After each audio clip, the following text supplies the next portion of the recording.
Hello and welcome to तौरेत। My name is Saima Sultan. आज हम डिस्कस करेंगे क्लैट पीजी 2023 को क्लियर करने की strategy in just a span of 1 month. So you might be aware that the exam is scheduled on 18 दिसंबर 2022। इस बार CLAT PG का exam 18 दिसंबर को शेड्यूल्ड है। यूजुअली ये एग्जाम मई या जून के मंथ में कंडक्ट होता था, but this time it is happening 6 months prior. So 2023 के लिए आपका एग्जाम अभी कंडक्ट होगा in 1 month. So you have limited days to prepare for this exam. Okay, but अभी तक अगर आपने अपनी प्रिपरेशन स्टार्ट नहीं की है, still you can do it and you can secure a very good rank. But उस रैंक को सिक्योर करने के लिए आपको क्या रिक्वायरमेंट है, that we will discuss today in this session. Okay, so let's proceed ahead. First of all, what you are required to do is you have to prepare a target. सबसे पहले आपको एक टारगेट क्रिएट करना है। दूसरे words में आप बोल सकते हैं कि आपको टाइम टेबल क्रिएट करना है अपने लिए।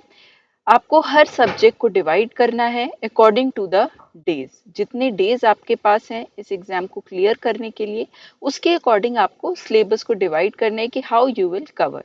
ओके, एंड जितने भी कंपोनेंट्स हैं इस एग्जाम के which we will discuss in a while, उन कंपोनेंट्स के अकॉर्डिंग आपको अपनी प्रिपरेशन करनी है। ओके, सो वो सारी चीजें हम डिस्कस करेंगे। बट फर्स्ट थिंग इज कि आपको एक टारगेट क्रिएट करना है and this has to be a daily target. Okay, क्योंकि हमारे पास लिमिटेड टाइम है, इसलिए डेली टारगेट आपको क्रिएट करना है। नाउ इसके बाद क्या रिक्वायरमेंट है, you have to figure out the weightage of the subjects. ये आप कैसे कर सकते हैं, पी वाई क्यूज को एनालाइज करके। That means previous years question papers को आपको एनालाइज करना है, ये देखने के लिए कि कौन सा सब्जेक्ट कितने वेटेज में पूछा जाता है, to get an approx idea कि आपको किस सब्जेक्ट को कितना एम्फेसिस देना है। ओके, तो यहाँ पर आप ये चीज नोट करिए कि आपको सिर्फ 3 इयर्स के क्वेश्चन पेपर्स देखने हैं, 2020, 2021 एंड 2022। क्योंकि इससे पहले जो हमारे क्वेश्चंस आते थे वो कंप्लीटली डिफरेंट पैटर्न पर होते थे। ओके, सो 2022 से नया पैटर्न इंट्रोड्यूस हुआ है जहां पर पैसेज बेस्ड एमसीक्यूज आते हैं। ओके, सो इस बार भी आपसे पैसेज बेस्ड एमसीक्यूज पूछे जाएंगे। No subjective part, answer writing नहीं होगा, सिर्फ एमसीक्यूज होंगे, बट वो डायरेक्टली नहीं पूछे जाएंगे। एमसीक्यू से पहले आपको एक पैसेज गिवन होगा and based on that questions will be asked. Okay, so ये एक डिफरेंट पैटर्न है जो प्रीवियस 3 इयर्स से फॉलो हो रहा है। तो आपको सिर्फ इन 3 इयर्स के पेपर्स को रेफर करना है to figure out which subject is more important. And usually आप ये ट्रेंड देखेंगे कि constitution, jurisprudence and criminal law, public international law, ये आपके बहुत ही मेजर सब्जेक्ट्स हैं which are very very important. Okay, and subjects like tax law, environment law, tort law, इन एरिया से क्वेश्चंस कम पूछे जाते हैं। ओके, सो ये चीज आपको कहाँ से आइडेंटिफाई होगी, when you will see the previous years question papers.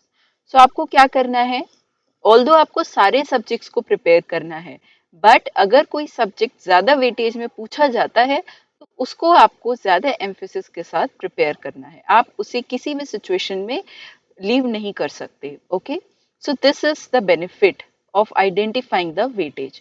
क्योंकि हमारे पास ऑफिशियली कोई डिमार्केशन नहीं है, नो डिमार्केशन, कि किसी सब्जेक्ट से कितने क्वेश्चंस पूछे जाएंगे, so it is tentative. Okay, so एक अप्रॉक्स आइडिया आपको मिल सकता है पीवाई क्यूज को एनालाइज करके, एंड अकॉर्डिंगली आप अपना टाइम टेबल बना सकते हैं।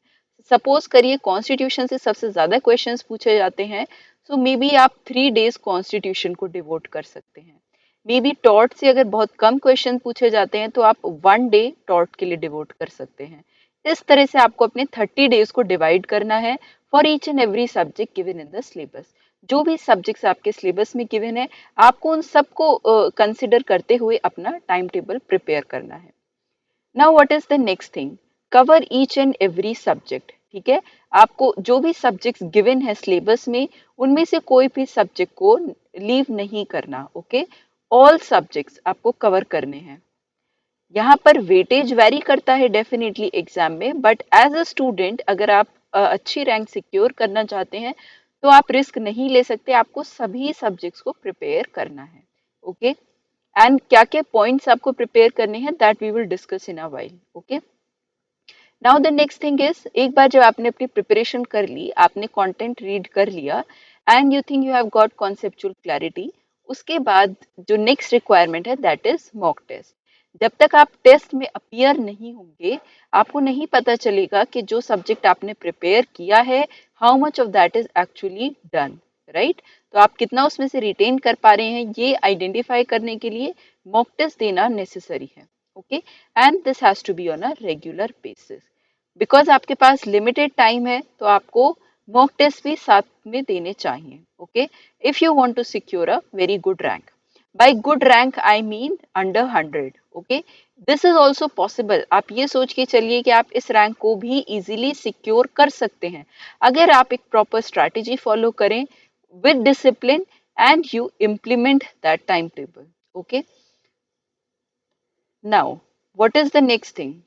सो हाउ कैन तौरेत हेल्प यू? तौरेत आपको क्या क्या प्रोवाइड करता है? First is live classes. तो हम लोग आपको लाइव क्लासेस प्रोवाइड कर रहे हैं on every subject of the syllabus.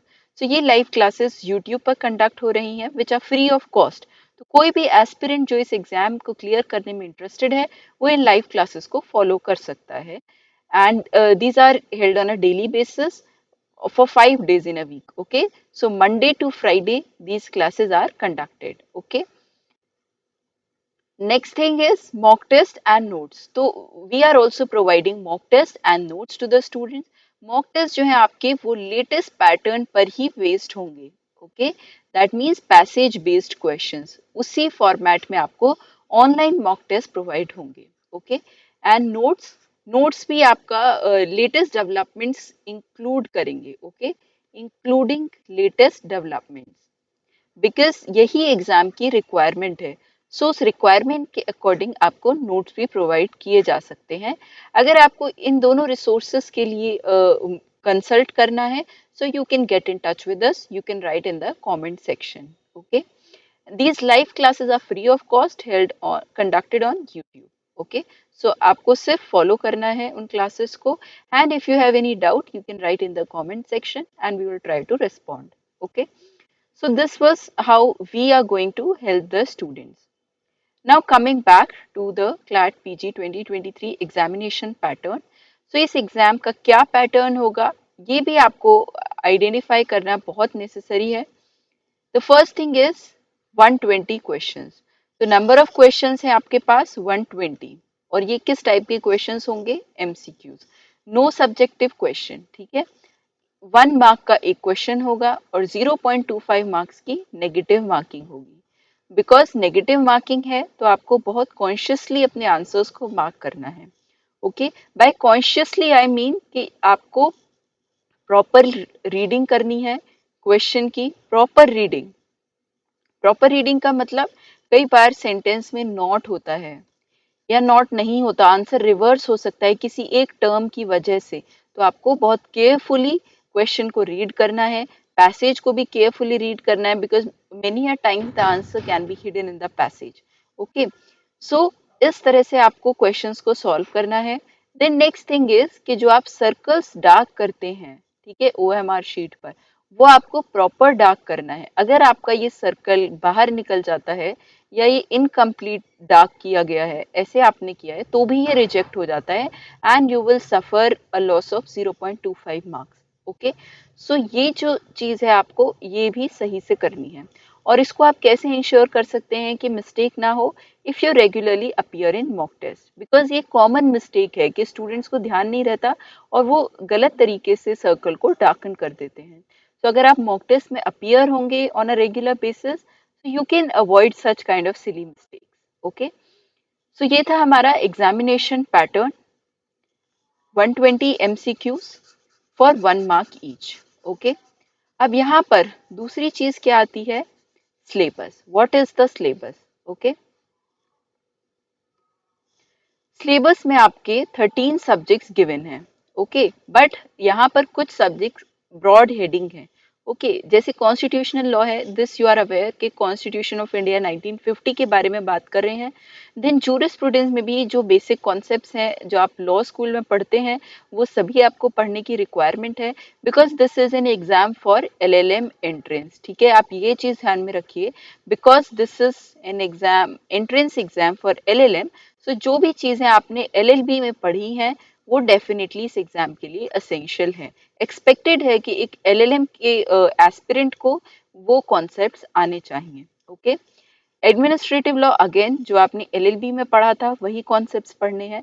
Law of contract में again Indian contract act include होता है। टॉर्ट्स भी सिंपल है आपका, टॉर्ट लॉ आप पढ़ चुके हैं कॉलेज में।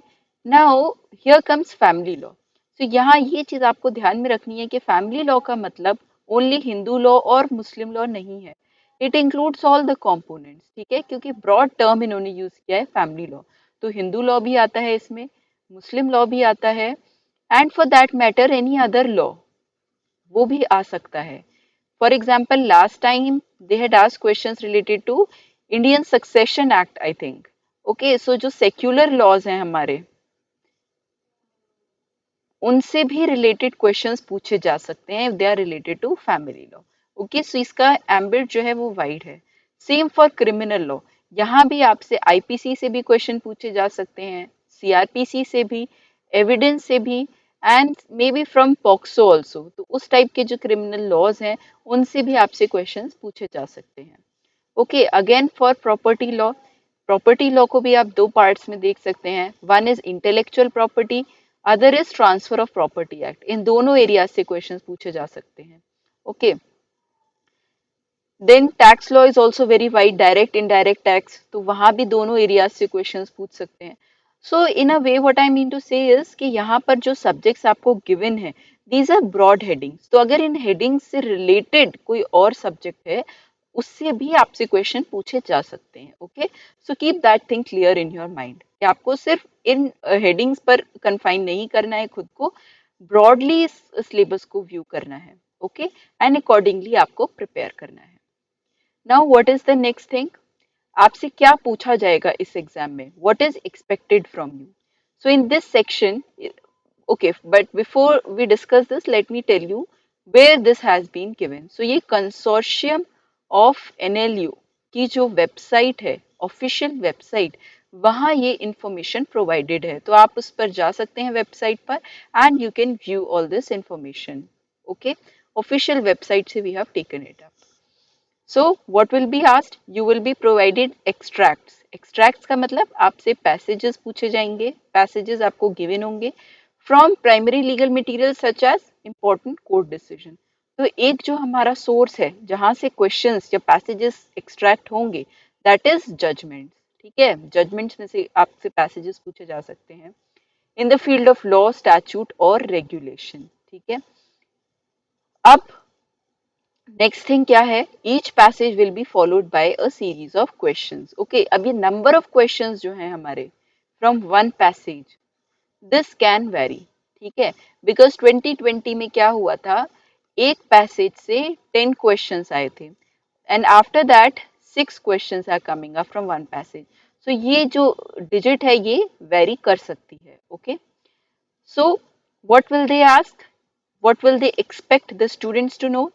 First is ability to read and comprehend the issues, यानी कि आपके अंदर ये कैपेबिलिटी होनी चाहिए कि आपको जो ये पैसेज गिवन है एंड इसके बेसिस पर क्वेश्चंस गिवन है, ठीक है, आप इनको रीड कर सकते हैं प्रॉपरली और इस पैसेज में जो भी इश्यूज इन्वॉल्व हैं you can understand them well. ठीक है, ये चीज रिक्वायर्ड है। Next is awareness, awareness of the issues. अब मान लीजिए यहाँ पर डिस्कशन चल रहा है on any point, for example UCC uniform civil code, ठीक है, ये पैसेज रिलेटेड है यूनिफॉर्म सिविल कोड से। अब इस पॉइंट पर लेटेस्ट क्या डेवलपमेंट हुआ है, क्या न्यूज में डिस्कशन हुआ है इस पॉइंट पर, आपको उसकी नॉलेज होनी भी नेसेसरी है। तो awareness of the issues discussed in the passage ये भी नेसेसरी है। Okay, as well as of the legal issues. सिर्फ जो जनरल अवेयरनेस है वो सफिशिएंट नहीं है, इससे रिलेटेड जो लीगल नॉलेज है वो भी आपको पता होनी चाहिए, लीगल इशू के बारे में भी आपको नॉलेज होनी चाहिए। And facts related to an arising out of the passage, वही मतलब आपको इस पर्टिकुलर पैसेज में जो भी डिस्कशन हो रहा है, वेदर इट इज फैक्चुअल और लीगल और रिलेटेड टू जनरल अवेयरनेस, आपको सबके बारे में नॉलेज होनी चाहिए। Okay, then the next requirement is summarise the passage, so you should be able to summarise the passage. अब समराइज द पैसेज इन्होंने क्यों लिखा है, यहाँ पर आपको कोई सब्जेक्टिव आंसर नहीं लिखना कि आप उसे पैसेज को समराइज करके उसको आंसर में लिख देंगे, बट समराइज करने की एबिलिटी होनी चाहिए, जिससे आपसे अगर ये क्वेश्चन पूछा जाता है कि इस पर्टिकुलर पैसेज का कॉन्टेक्स्ट क्या है, इसका ओवरऑल जिस्ट क्या है, and you are given four similar options, so you should be able to identify the correct choice. Okay, so इसलिए आपको ये ability होनी भी necessary है। Now the next thing is ability to apply your knowledge of the fields of law discussed in the passage. So आप अपनी legal knowledge को given questions में apply कर सकते हैं या नहीं, ये भी CLAT consortium determine करेगा through the question paper. So ये सब जो पॉइंट्स हमने डिस्कस किए, ये है क्लैट कंसोर्शियम की तरफ से एक्सपेक्टेशन कि वो स्टूडेंट से क्या रिक्वायरमेंट रखते हैं। जो स्टूडेंट उनके यहाँ एलएलएम करने के लिए जाना चाहता है, उस स्टूडेंट को क्या क्या चीज़ें आनी चाहिए। ओके, सो ये आपके लिए बहुत ही बेनिफिशियल पॉइंट है कि आपको सारी इंफॉर्मेशन नेशनल लॉ यूनिवर्सिटी की जो कंसोर्शियम ऑफ एनएलयू है उसकी ऑफिशियल वेबसाइट पर गिवन है। So you have an idea कि व्हाट इज एक्सपेक्टेड, तो आप अपनी प्रिपरेशन अकॉर्डिंगली स्ट्रीमलाइन कर सकते हैं। Now this is the next thing, again very important, this is also given on official website. Okay, so given on official website क्या given है, that you should read and refresh your knowledge of important judgments, आपको important judgments को पढ़ते रहना है और इन्हें revise करना है। ठीक है, and you should be aware about the issues, आपको उनमें क्या इशू डिस्कस हुआ, क्या जजमेंट आया, वो भी पता होना चाहिए। सो आपको यहाँ से एक पॉइंट मिलता है कि आपको क्या प्रिपेयर करना है, इंपॉर्टेंट जजमेंट। ठीक है, related to subjects of syllabus, जो आपके सब्जेक्ट्स मेंशन है सिलेबस के, उन सब्जेक्ट से रिलेटेड इंपॉर्टेंट जजमेंट्स आपको पढ़ने हैं। ठीक है, ये आपका एक फर्स्ट टास्क है। ओके, इस एग्जाम को क्लियर करने के लिए। Now next thing is knowledge of important constitutional and legislative provision, यानी कि आपको दूसरी चीज क्या है, बेयर एक्ट का रिविजन, वो भी नेसेसरी है, क्योंकि प्रोविजन से रिलेटेड क्वेश्चन भी पूछे जा सकते हैं कि फॉर एग्जाम्पल आर्टिकल 14 क्या कहता है। ठीक है, सेक्शन 436 सीआरपीसी जो बेल के बारे में डिस्कस करता है, उसमें क्या गिवन है, ऐसे आपसे प्रोविजन से रिलेटेड क्वेश्चन भी पूछे जा सकते हैं। पर्टिकुलरली दोज, ये भी पॉइंट बहुत इंपॉर्टेंट है, that may have been discussed in recent judgment. Third thing आपको यहाँ से क्या मिलती है कि रीसेंट जजमेंट, ये आपके लिए इंपॉर्टेंट है। एंड इन रीसेंट जजमेंट्स में जो प्रोविजंस डिस्कस हुए हैं, ये प्रोविजन आपके कॉन्स्टिट्यूशन के भी हो सकते हैं और किसी और लॉ के भी हो सकते हैं, और अदर लॉ, ये भी आपको पता होने चाहिए, ये भी इससे रिलेटेड क्वेश्चंस भी आपसे पूछे जा सकते हैं। Okay, then they are saying it would also be useful to ensure you are aware of historical case law. ठीक है, तो ये हिस्टोरिकल केस लॉ यही हो गए हमारे इंपॉर्टेंट जजमेंट्स। ठीक है, and amendments related to such provision. So amendments, fourth point is amendments. ठीक है, अब अमेंडमेंट्स में आप सोचेंगे कि आप कहाँ तक याद रख सकते हैं, तो अगर आप लेटेस्ट अमेंडमेंट्स को भी कवर करते हैं, इवन दैट इज सफिशिएंट। ठीक है, including constitution and other laws, जो भी आपके लेटेस्ट अमेंडमेंट्स हैं उनको भी आपको कवर करना है, so that you have a more complete awareness of such provisions and the issues related. So ये 4 रिक्वायरमेंट्स हैं आपके लिए जो आपको कवर करनी है इस एग्जाम में हाई स्कोर ऑब्टेन करने के लिए।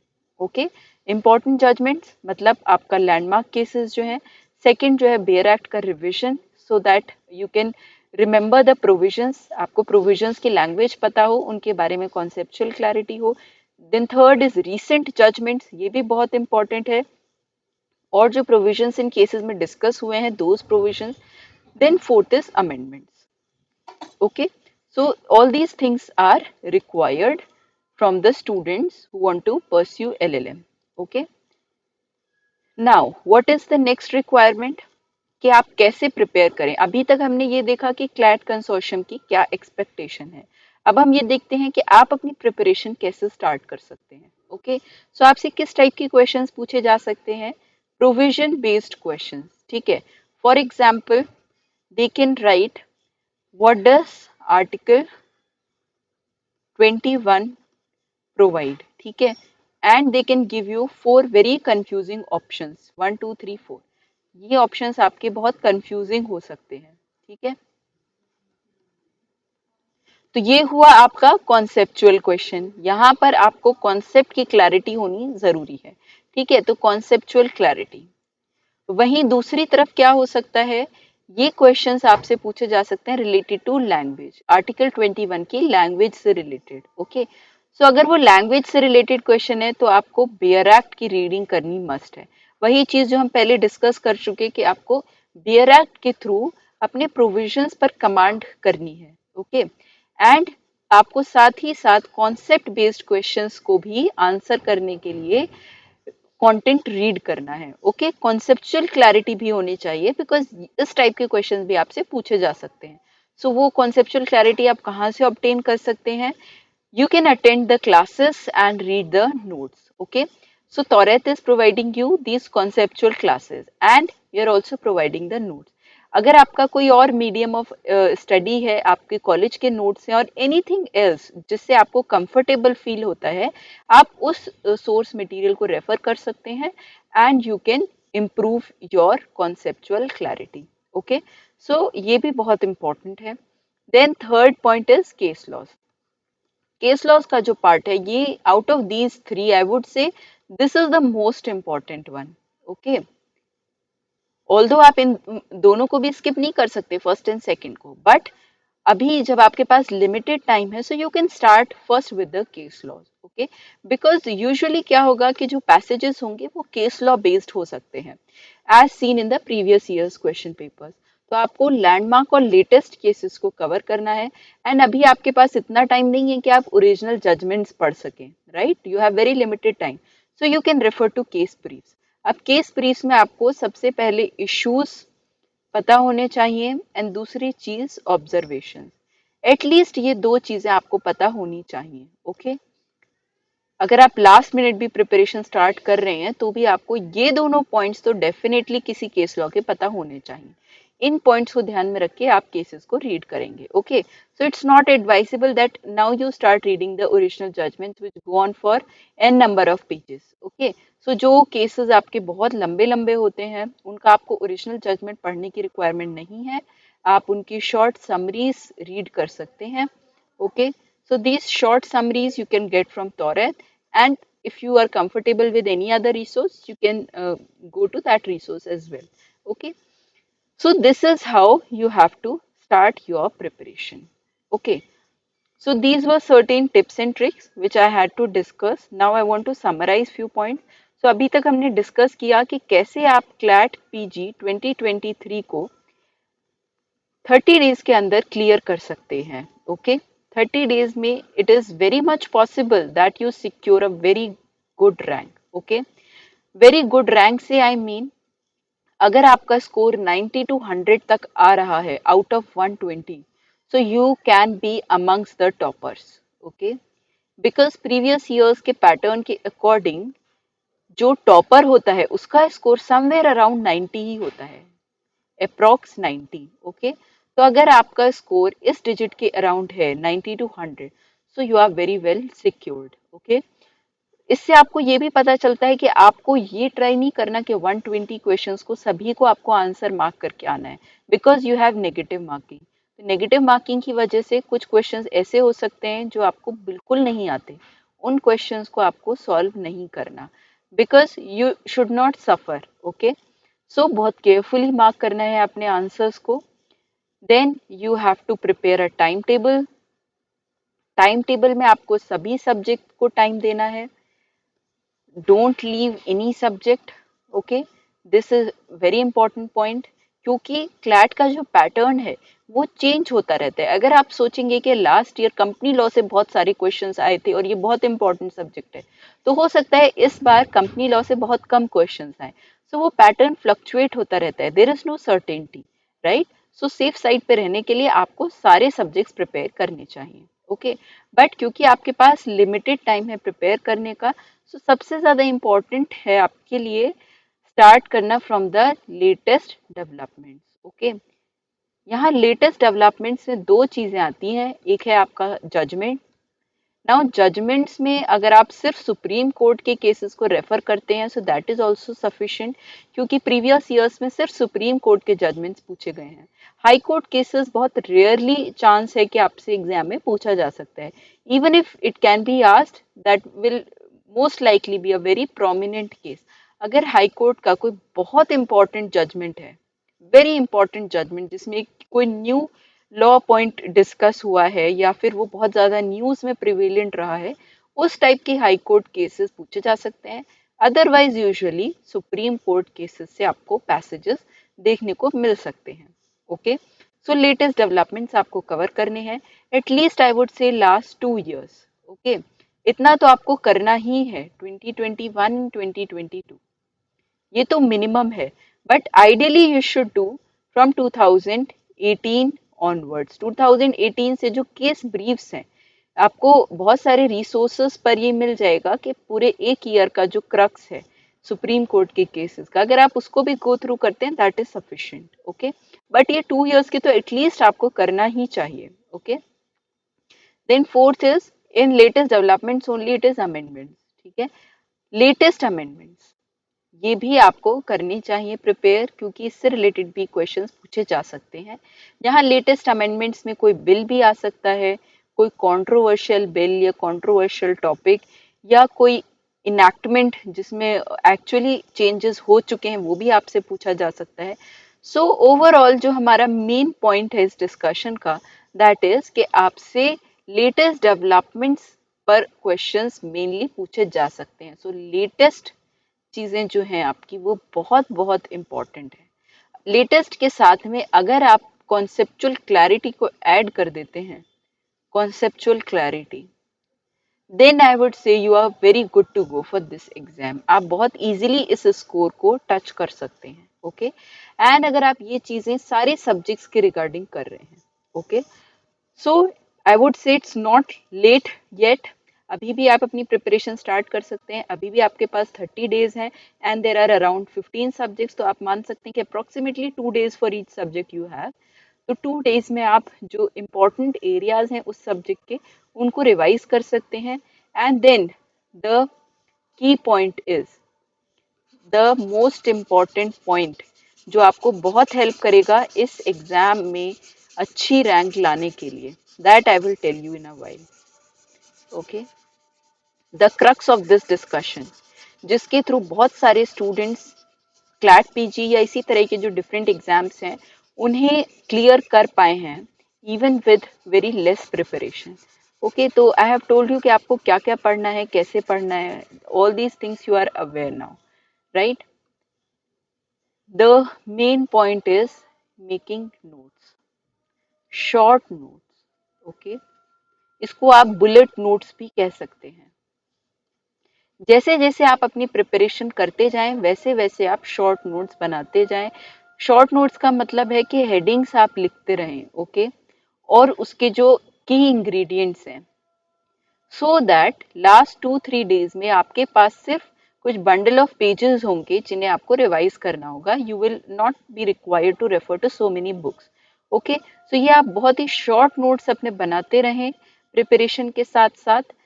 फॉर एग्जाम्पल अगर आप केसेस पढ़ रहे हैं तो केसेस का नाम लिखें, एटलीस्ट ईयर लिखें नोट्स में, एंड ऑब्जर्वेशन कि क्या हेल्ड हुआ था, ठीक है।